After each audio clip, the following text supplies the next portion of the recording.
Yo tuve la experiencia personal de haber conocido a Cristo a través de un maestro de construcción que llegó a nuestra casa a hacer una reparación, y mientras él hacía la reparación, él me habló del Señor y me obsequió una Biblia. A mí, como me ha gustado leer mucho, pues me interesó y comencé a leer las Escrituras. Obviamente eso fue impresionante para mi vida, pero este señor me habló de Cristo, me invitó a la iglesia y fue una experiencia linda comenzar ese caminar. Entonces Dios usa diferentes maneras. Así, por ejemplo, este hombre en su labor de construcción, de reparación, usted en su labor profesional puede tener un contacto con una persona y compartirle el evangelio. Pero cuando a uno le comparten el evangelio, pues uno recibe ese regalo del Señor. Lo que uno después va descubriendo es que uno, a medida que va conociendo la palabra del Señor, tiene que ir tomando decisiones.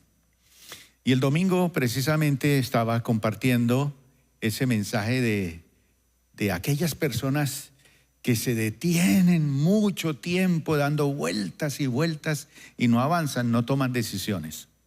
El pueblo de Israel allí alrededor del monte Sinaí, contentos porque Dios y su gloria estaba allí, pero ya, basta ya dar vueltas. Toma decisiones. Así que hoy voy a continuar con este tema que comenzamos el domingo, pero la connotación es, sí, uno conoce la palabra del Señor, pero uno tiene que ir tomando decisiones, crecer. Porque hay personas que yo siempre digo, ¿no? Llevan 20 años en el evangelio, pero no son 20 años. Llevan un año, pero lo han repetido 20 veces. Entonces no avanzan, no crecen, no toman decisiones. Y la vida cristiana, según la palabra de Dios, es una vida de decisiones, de avanzar hacia adelante, hacia la meta. ¿Y cuál es la meta nuestra? El domingo se la dije, ¿recuerdan? Nuestra meta es Dios. Yo quiero acercarme más a Dios. Yo quiero conocerle más a Él. Yo quiero entender el propósito que Él tiene para mi vida, para mi hogar, para mi familia, para mi economía, para mi salud. Mi meta es Dios. Entonces Él no es inalcanzable, porque hay una forma de acercarnos al Padre. Jesús, ¿qué dijo? Yo soy el camino, la verdad y la vida. Y nadie va al Padre si no es por mí. Es a través de Jesús. Sin embargo, cuando uno va caminando en el Señor, pues lo primero que se van abriendo son puertas. Y esas puertas hay que pasarlas. No se quede ahí parado con la boca abierta mirando para el otro lado. No, hay que pasarlas. Porque a veces le pedimos al Señor que nos abra puertas y Él no las abre, pero no avanzamos. Y cuando el Señor abre puertas, pues las abre.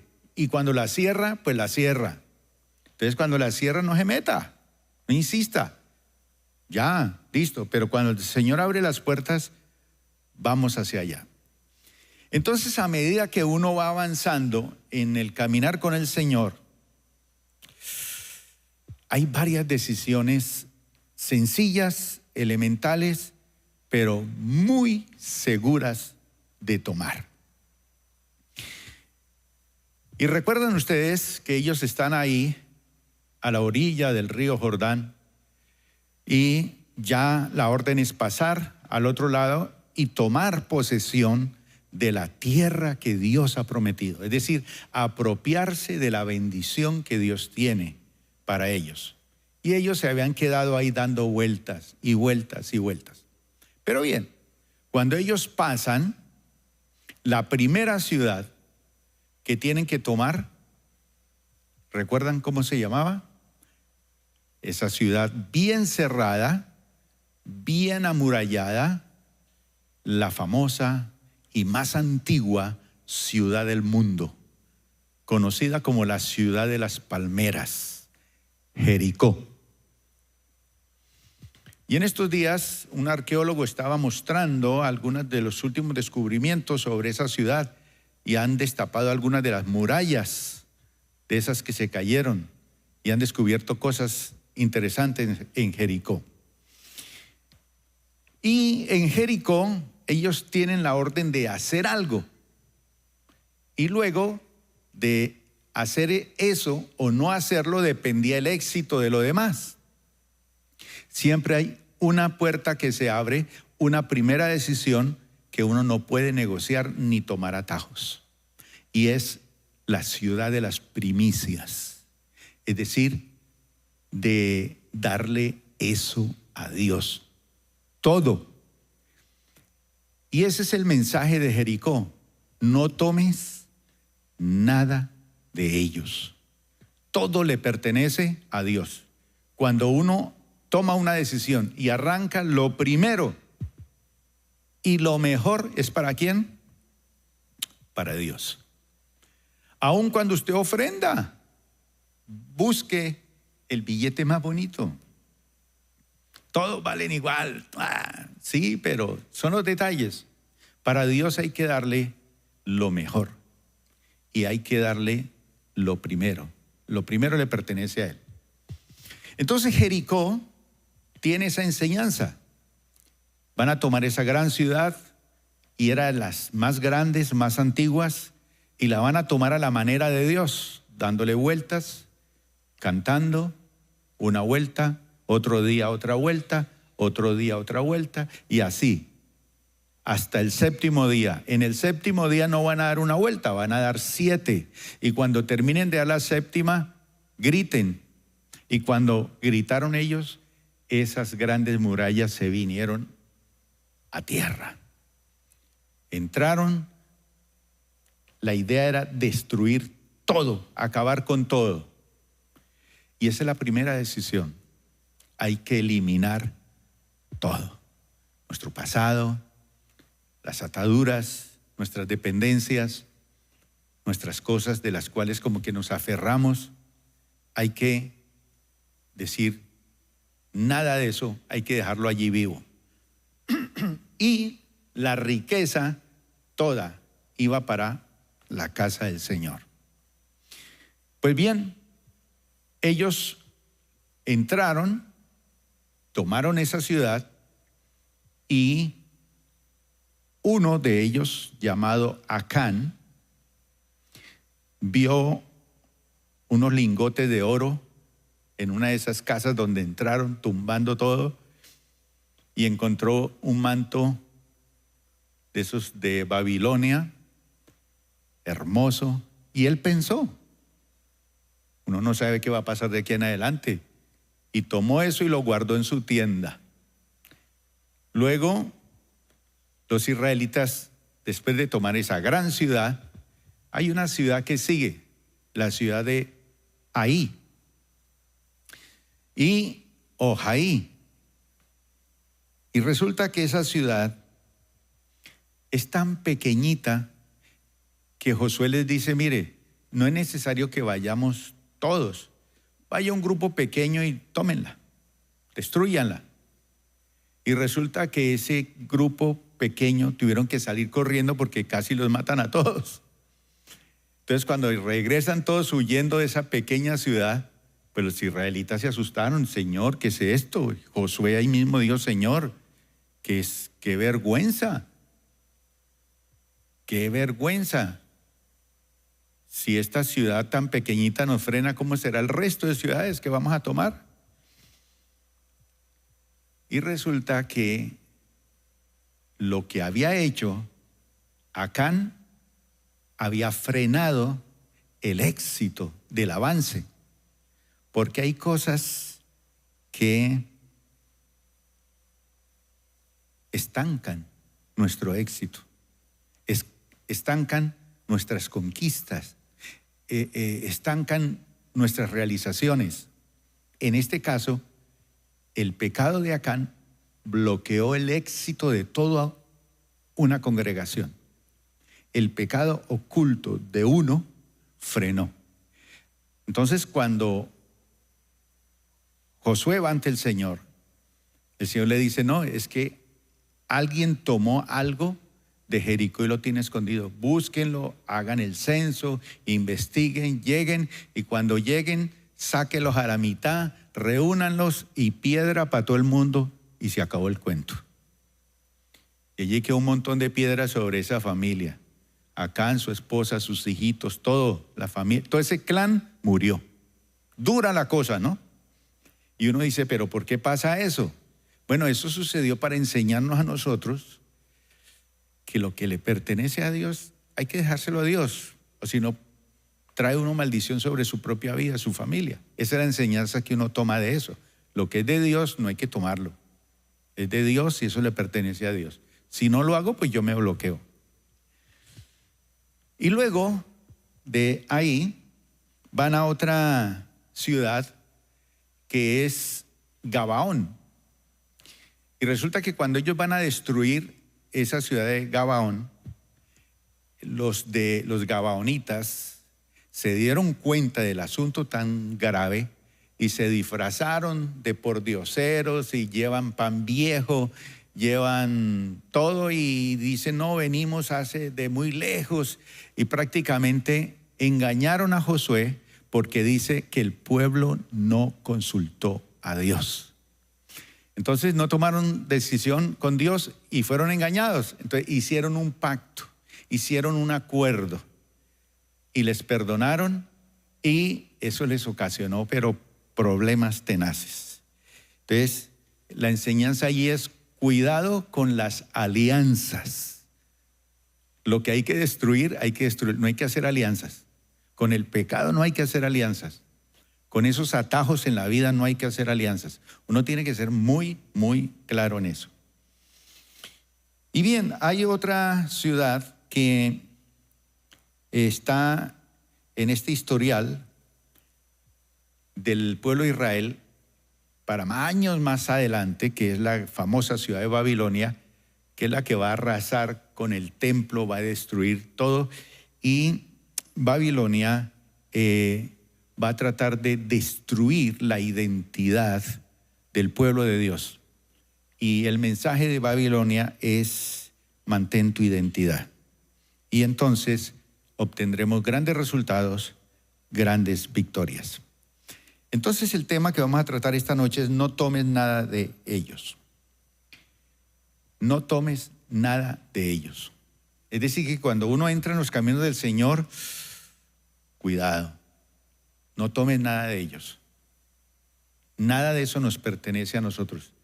No podemos hacer negociación. Uno tiene que ser radical. Todos nosotros estamos frente a la puerta. Y frente a esa puerta tenemos que entrar por ella.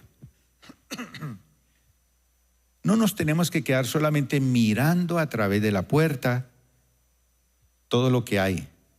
Tenemos que entrar a ese territorio nuevo que el Señor nos ha abierto, pasar al siguiente nivel y apropiarnos de lo que Dios quiere darnos. Y ese nivel que yo menciono es los procesos que Dios tiene para cada uno de nosotros. Entonces estamos hablando de Jericó, Jaí, estamos hablando de Gabaón, de Babilonia, etc.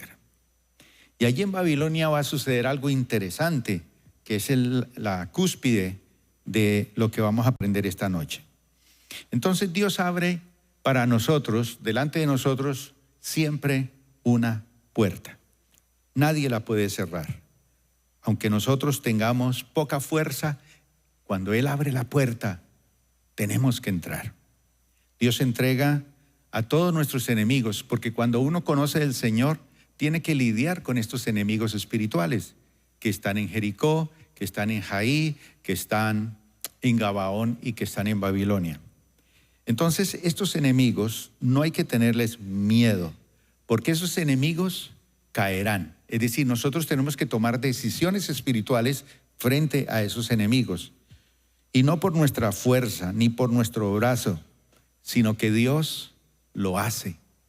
Nos ayuda a derrotar esos enemigos. Así que en medio de las batallas espirituales que uno toma cuando comienza el Evangelio y cuando arranca, pues el Señor nos va a guardar.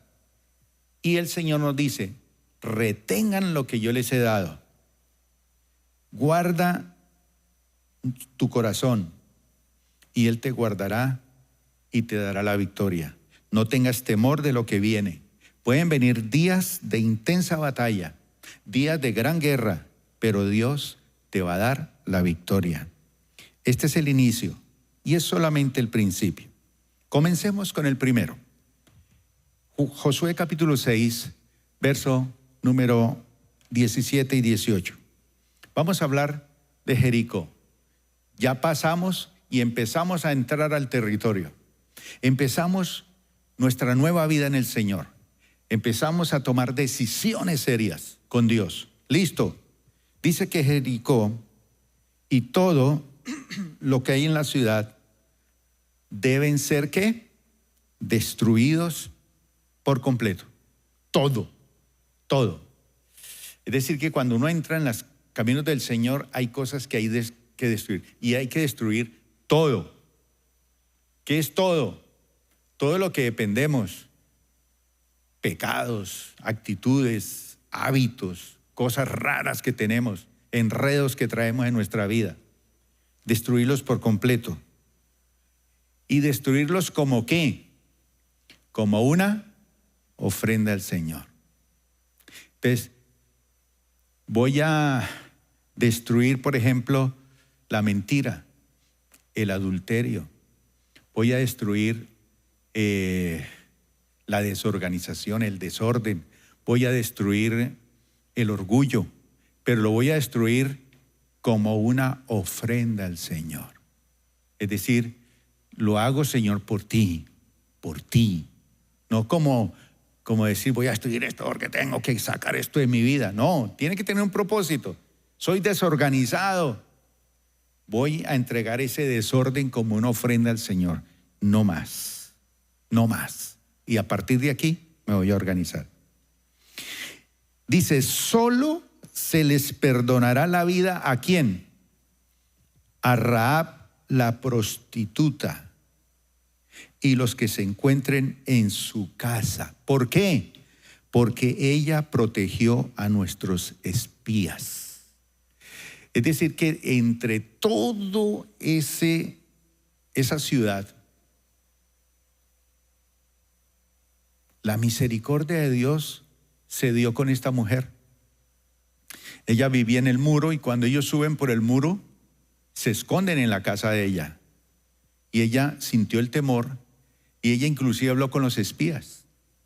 Y les dice, yo sé que el Señor les va a entregar esta ciudad a ustedes, pero por favor, yo los voy a proteger, los voy a cuidar. Pero cuando tomen esta ciudad, acuérdense de mí. Y ató un cordón rojo en su puerta. Y cuando ellos entraron y destruyeron esa ciudad, la única casa que preservaron la vida fue a Rahab la prostituta y su familia. Increíble. Y en el linaje del Mesías está ella. Así son las cosas del Señor. Entonces ella protegió a nuestros espías.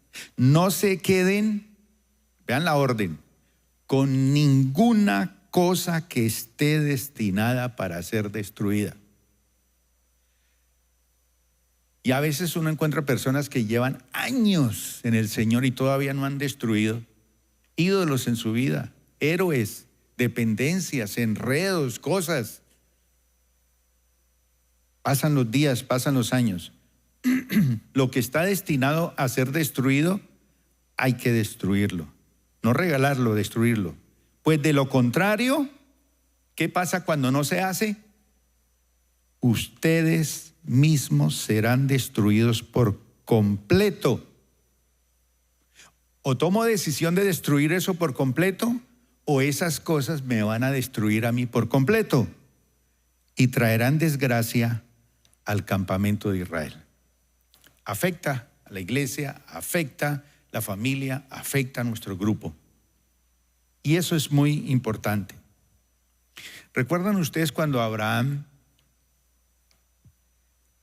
libera a su sobrino de esos reyes, incluyendo el rey de Sodoma, que toman a Lot cautivo, a su familia y todo, y él va y libera a su sobrino y toma todas las riquezas de esa batalla y no se quedó con nada.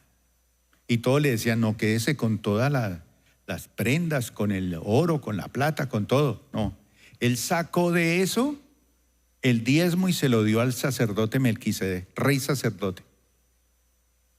Y el resto se lo devolvió. No se quedó con nada, con nada. Porque él decía, después ustedes van a decir, yo enriquecí a Abraham.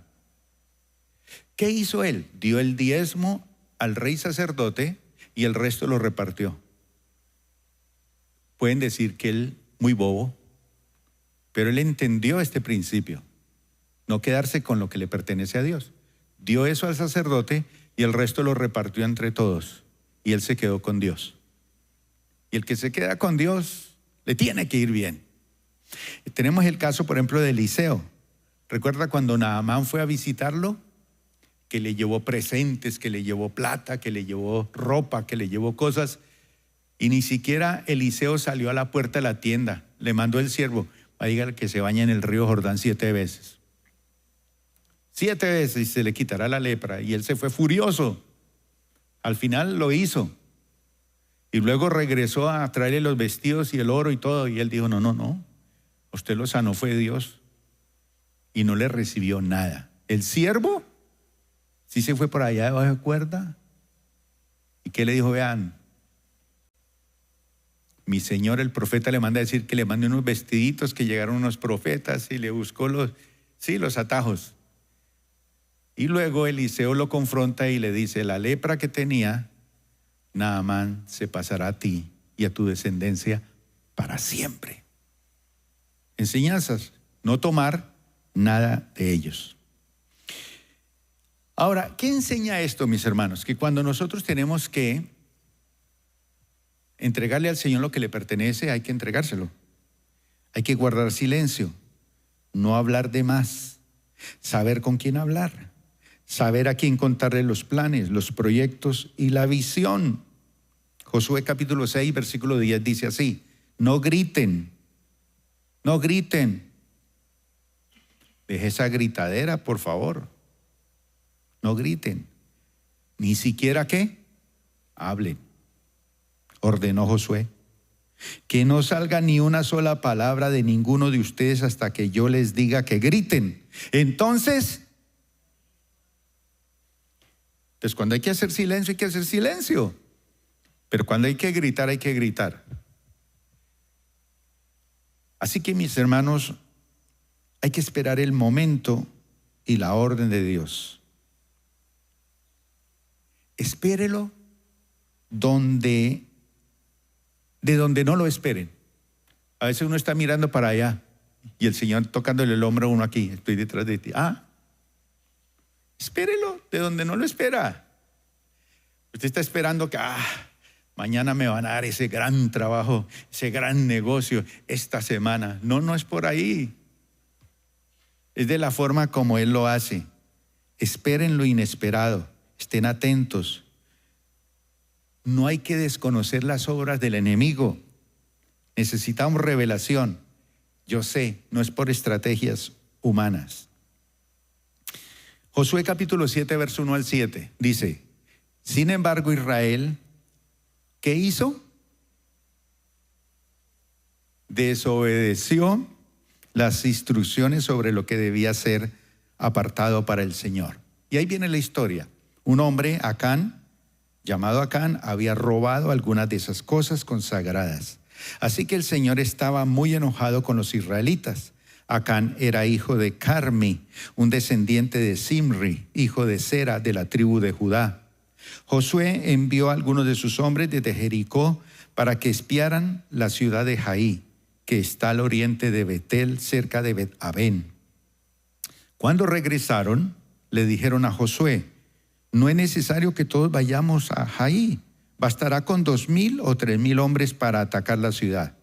Dado que ellos son tan pocos, no hagas que todo nuestro pueblo se canse teniendo que subir hasta allí. Así que enviaron unos 3,000 guerreros, pero fueron completamente derrotados. Los hombres de Jai persiguieron a los israelitas desde la puerta de la ciudad hasta las canteras y mataron como a 36 que iban en retirada por la ladera. Los israelitas quedaron paralizados de miedo ante esto y su valentía se desvaneció. Entonces Josué y los ancianos de Israel rasgaron sus ropas en señal de aflicción, se echaron polvo sobre la cabeza y se inclinaron rostro en tierra ante el arca del Señor hasta que cayó la tarde. Clamor, clamor, clamor. Entonces Josué clamó: oh Señor soberano, ¿por qué nos hiciste cruzar el río Jordán si vas a dejar que los amorreos nos maten? Si tan solo nos hubiéramos conformado con quedarnos al otro lado. Ay, sí. Mire que hasta el mismo Josué dijo: esto está tan... Si así va a ser la cosa, mejor nos quedamos al otro lado. ¿Pero qué nos enseña esto? Cuando entramos a tomar decisiones con el Señor, no hay que llorar por los fracasos del pasado. No hay que llorar. Hay que dejar de lamentarse por lo que pasó, por lo que ya fue. ¿Qué pasó? Los persiguieron, derrotados. Hemos tenido experiencias duras. Hemos vivido cosas muy duras, muy tenaces. Pero Dios quiere y tiene cosas nuevas para nosotros. Josué capítulo 8, verso 16. Así que llamaron a todos los hombres de la ciudad para que salieran a perseguirlos. De esa manera los alejaron de la ciudad. No quedó ni un solo hombre de Jai o en Betel que no persiguiera a los israelitas. Y la ciudad quedó completamente desprotegida. Entonces el Señor le dijo a Josué: apunta hacia Jai con la lanza que tienes en la mano, porque te entregaré la ciudad. Así que Josué hizo lo que se le ordenó y pan comido. La tomaron también, pero tuvieron que pasar una experiencia dura. Vamos con la segunda ciudad, que es la ciudad de Gabaón. Y Gabaón nos enseña que cuando entramos a la tierra, no hagamos pactos que nos van a atar y de la cual nos vamos a arrepentir y vamos a traer problemas. ¿Y qué es pacto? Hacer negociación con esas cosas que se disfrazan para decirnos: no me saques, todavía no, espera un momentico, déjeme ahí un tiempito más. Yo no sé cuántos de ustedes tuvieron dificultades cuando comenzaron los caminos del Señor, con situaciones y decisiones que tuvieron que tomar y a lo mejor las aplazaron por meses o por años. ¿Y qué problemas se metieron tan tenaces por aplazar eso? Dice así en Josué capítulo 9, 3 días después de hacer el tratado. ¿Con quién? Con los gabaonitas. Ya les conté lo que había pasado. Dice que los israelitas se enteraron de que esa gente en realidad vivía cerca. Los gabaonitas no vivían lejos. Estos gabaonitas vinieron y engañaron al pueblo porque ellos no consultaron a Dios. Entonces hicieron un pacto. Y al hacer pacto ya no los podían destruir. Entonces cuando uno hace pacto con las mentiras, con la vida del pasado, con cosas que uno tiene que dejar, eso se convierte en un problema. Entonces dice que enseguida salieron a investigar y en 3 días llegaron a sus ciudades, las cuales se llamaban Gabaón, Cáfira, Beerot y Kiriat Jearim. Sin embargo, como los líderes israelitas habían hecho un voto en el nombre del Señor, Dios de Israel, no atacaron a ninguna de las ciudades gabaonitas. Entonces el pueblo de Israel se quejó contra sus líderes por causa del tratado. Mire, mis hermanos, cuando usted va a tomar una decisión, tiene que tener mucho cuidado, porque no consultar a Dios le trae problemas. Puede ser muy atractivo el negocio, puede ser muy atractiva la decisión que va a tomar, pero si usted no la consulta con Dios, le puede traer problemas. No hagas nada que Él no te mande. No hagas nada, no te muevas sin preguntarle y sin consultarle a Él. Verso 14 y 15 de Josué 9. Entonces los israelitas revisaron el alimento de los gabaonitas, pero no consultaron al Señor. Así que Josué hizo un tratado de paz. Y cuando usted hace tratados de paz, tiene que cumplirlos. Se enlaza. Sí, voy a ocultar esto aquí más. Voy a dejarlo ahí oculto. Y les garantizó seguridad. Y los líderes de la comunidad ratificaron el acuerdo mediante un juramento que los obligaba a cumplirlo. Ya después de que hicieron el juramento, ya no los podían tocar. Entonces, hay cosas que quieren negociar con nosotros para quedarse. Y cuando uno entra en las cosas del Señor, no puede hacer uno negociaciones con ese tipo de cosas. Dice el Salmo 37:5, entrega al Señor todo lo que haces, confía en Él, ¿y qué? Y Él te ayudará. Consúltelo, a ver qué le dice el Señor. Si Él le confirma, adelante. Lo que sí les digo es que el enemigo trata de meterse y quedarse. El enemigo siempre trata de meterse y quedarse. Se hace el bueno, pero ocasiona problemas y te atrasa en el caminar con el Señor. Lo que hay que dejar, hay que despojarse. No entres en alianza con ellos, porque ellos te llevarán a pelear batallas que no son tuyas, que no te pertenecen. Y yo he encontrado muchos cristianos peleando batallas que no son las de ellos. Se metieron allí por sapos y por sapos están sufriendo. Batallas que Dios nunca quiso para ti y tú las buscaste porque hiciste componendas. Se dejó engañar, no consultó a Dios y se fue metiendo eso y se fue metiendo y cuando menos despertó ya era demasiado tarde. Josué capítulo 10, verso 1 al 6. Dice que Adonisedec, rey de Jerusalén, oyó que Josué había tomado y destruido por completo la ciudad de Jaí y había matado a su rey. Lo mismo que había hecho con la ciudad de Jericó y su rey. También se enteró de que los gabaonitas habían hecho la paz con Israel y ahora eran sus aliados.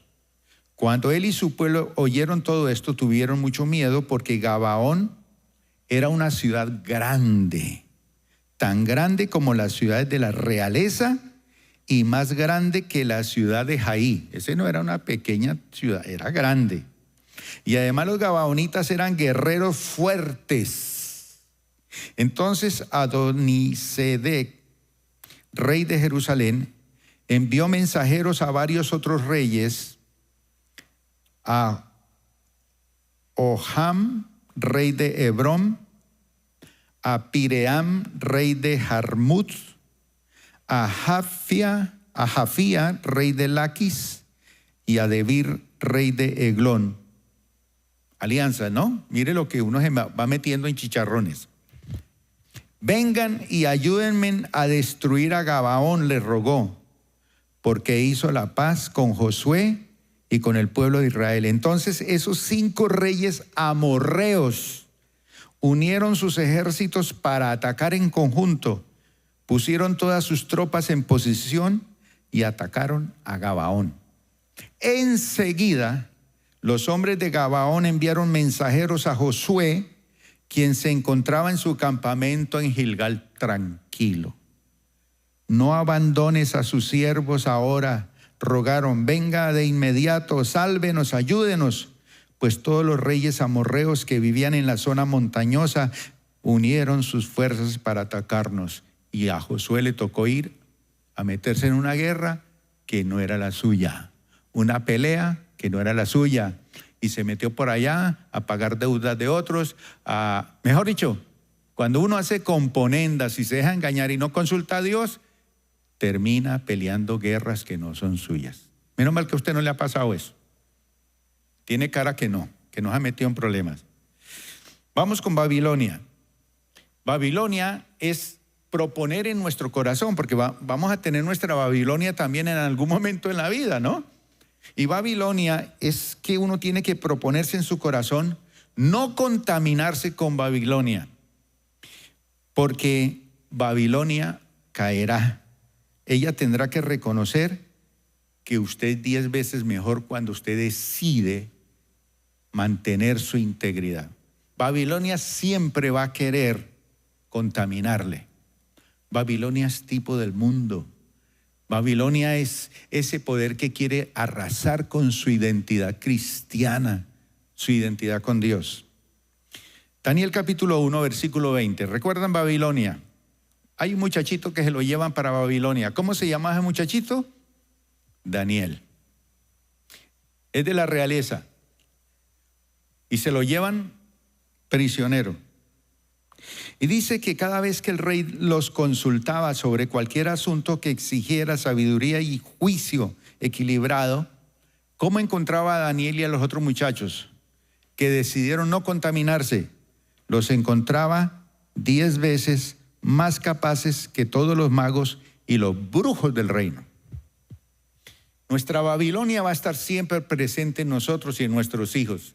Es allí donde nosotros tenemos que tomar la decisión. Capítulo número 3 del Daniel 6. Pronto Daniel demostró ser más capaz que los otros administradores y altos funcionarios debido a la gran destreza administrativa de Daniel. Era un tipazo. Era un primer ministro de esos bien. Y dice que el rey hizo planes para ponerlo frente al gobierno de todo el imperio. Así que Daniel se convierte en un estadista allí en una nación que era la más poderosa del mundo, Babilonia. Pero dice la palabra que Daniel hizo algo importante en medio de esa gran ciudad de Babilonia. Y es que él nos muestra que tenemos que tener clara nuestra identidad. A veces usted se esconde y le da pena decir que es cristiano. A veces usted inclusive dice groserías como los demás, porque cree que esa es la forma de que uno se abre espacios, o mentir, o hacer cosas raras. No, hay que mantener la identidad como hijo de Dios. Y dice que Daniel propuso en su corazón, es decir, disposición de buscar a Dios, de tener anhelo por Él. Se determinó, se afirmó, se preparó, se plantó firme. En una palabra, este hombre determinó una cosa y fue firme en eso. Cuando Daniel es llevado a Babilonia, tiene 15 añitos. ¿Qué piensa un muchacho de 15 años? Es un adolescente. Y cuando él va hacia Babilonia, no va feliz y encantado, con jugueticos en la mano. Él va con su corazón destrozado, porque a sus padres los asesinaron, la gente de Babilonia. 15 añitos y sus padres mueren violentamente. Son asesinados por Babilonia. Su nación está destruida. El exilio.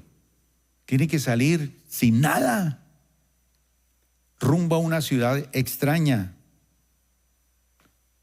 Lo mutilan y hasta tratan de borrarle su identidad, porque cuando él llega allá saben que es parte de la nobleza, entonces tratan de borrar su identidad y le cambian su nombre. Ya no se llamaba Daniel, Ya tenía otro nombre, el nombre de uno de los dioses de Babilonia, del rey de Babilonia. Pero él nunca perdió su identidad. No importa, mi hermano, dónde usted esté metido. Por ahí encontré estos días un pastor que está metido en unos líos tremendos. Porque él se metió en componendas. Yo no sé por qué un pastor tiene que tener una colección de autos de último modelo. Y no compra un avión, sino que compra como 4 o 5 aviones.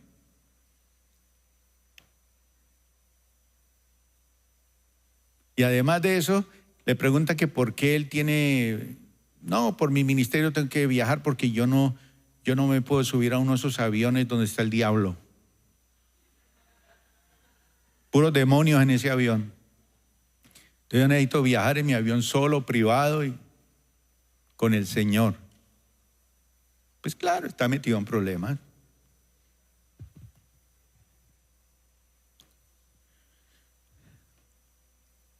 Así que en Babilonia no pierde su identidad.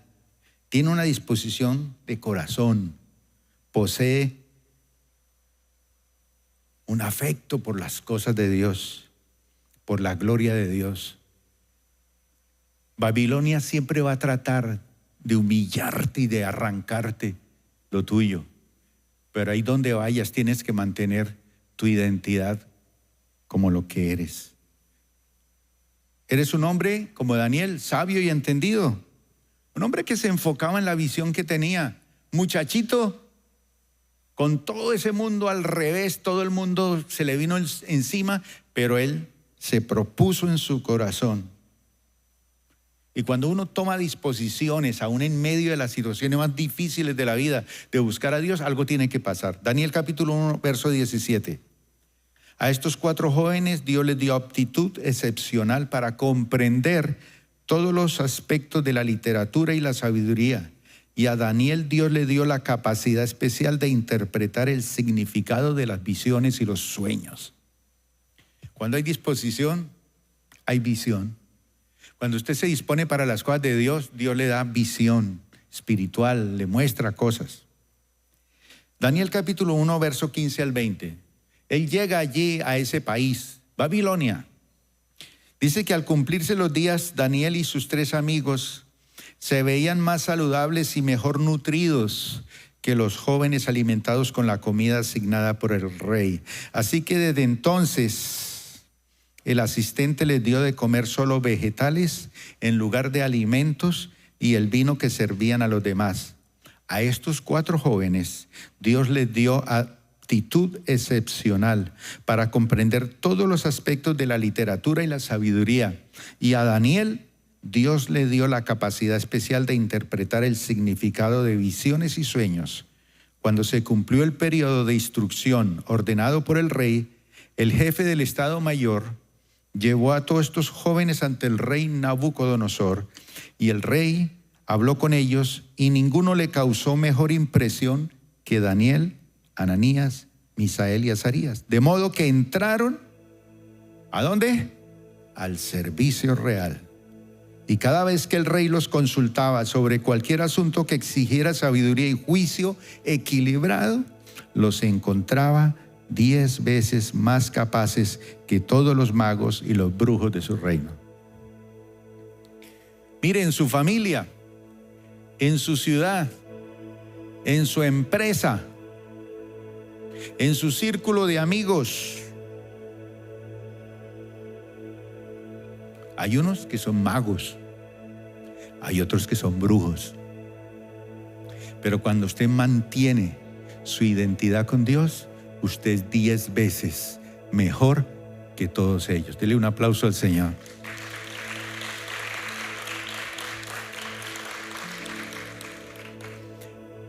¿Qué hace Dios con una persona que dispone su corazón a hacerle frente a Babilonia y no dejarse opacar por las cosas? Dice el Salmo 81:6, ahora quitaré la carga de tus hombros. Cuando uno se deleita en el Señor, Él le quita las cargas, esa pesadez que usted siente. Dice, libraré tus manos, ¿de qué? De las tareas pesadas. Pero si no hay disposición de corazón, todo el peso y los problemas y todo se le viene encima. Menos mal que esos no vinieron esta noche al culto.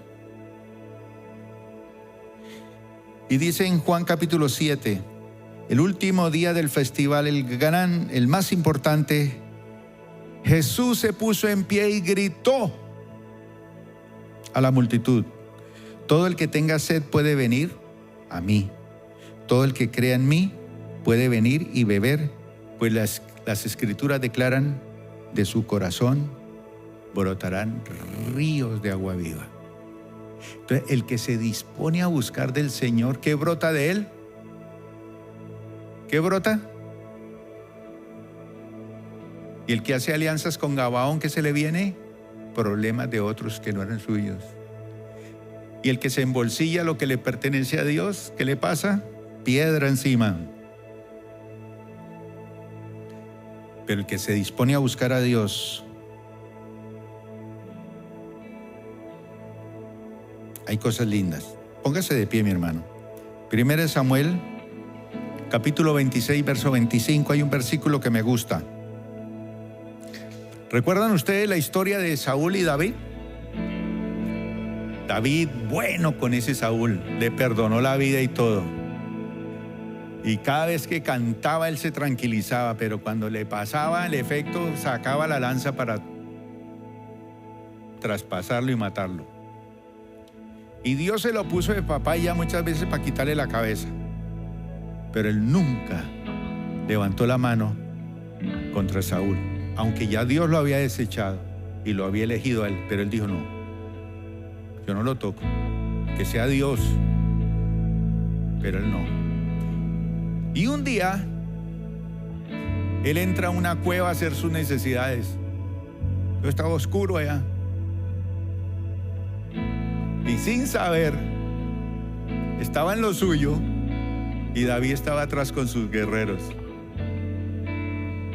Y David lo que hizo fue cortarle el manto, un pedacito. Y con eso le demostró que él lo había tenido de papayita para matarlo y que le había perdonado la vida. Cuando Saúl se da cuenta de eso, dice, no, realmente usted es un hombre de Dios. Y mire lo que le dice Saúl. Y Saúl le dijo a David, reciba esto también usted, hermano. Vea, bendiciones sobre tu vida, le dice. Bendiciones sobre tu vida, David, hijo mío. Harás muchas acciones heroicas y seguramente te irá bien en todo lo que hagas. Luego David se fue y Saúl regresó a su casa. Cuando uno se dispone con Dios, estas dos cosas llegan a nosotros. Serás bendecido en todo lo que haces y sin duda emprenderás grandes cosas. Levante sus manos.